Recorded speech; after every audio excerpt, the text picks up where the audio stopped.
আপু আসসালামু আলাইকুম। আমার নাম ঝুমুর। ওয়ালাইকুম আসসালাম। এটি একটি সত্য বাস্তব ঘটনা। যে ঘটনাটি ঘটে আসছে আমি এবং আমার ফুল ফ্যামিলির সাথে। আমরা যে বাড়িতে থাকি সেই বাড়িটা মোটেও ভালো না। রাত হলে কারো পায়ের ছাপ শোনা যায়। খালি পায়ে মেঝেতে হাঁটলে যেমন শব্দ হয় ঠিক তেমন শব্দ। ঘুমের মধ্যে আমি ভেবেছি হয়তো মা, কিন্তু যখনই উঠে তাকিয়েছি তখন দেখি কেউ নেই। পুরো ঘর অন্ধকার নিস্তব্ধ। এরকমটা আমার মাও শুনতে পেয়েছে। এরপর আমরা একজন হুজুরকে এনে ঘরে মিলাদ পড়াই।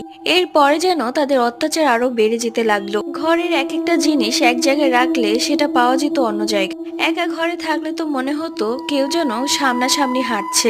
পরবর্তীতে আমরা একটা হুজুরকে কথাটা বলি। হুজুর সব পর্যবেক্ষণ করে আমাদেরকে জানায় এই বাড়িতে অনেকগুলো জিন আছে। সেই জিনগুলো নাকি অনেক বছর ধরে এখানে আছে। আমরা যদি তার ক্ষতি করি তাহলেই সে আমাদের ক্ষতি করবে।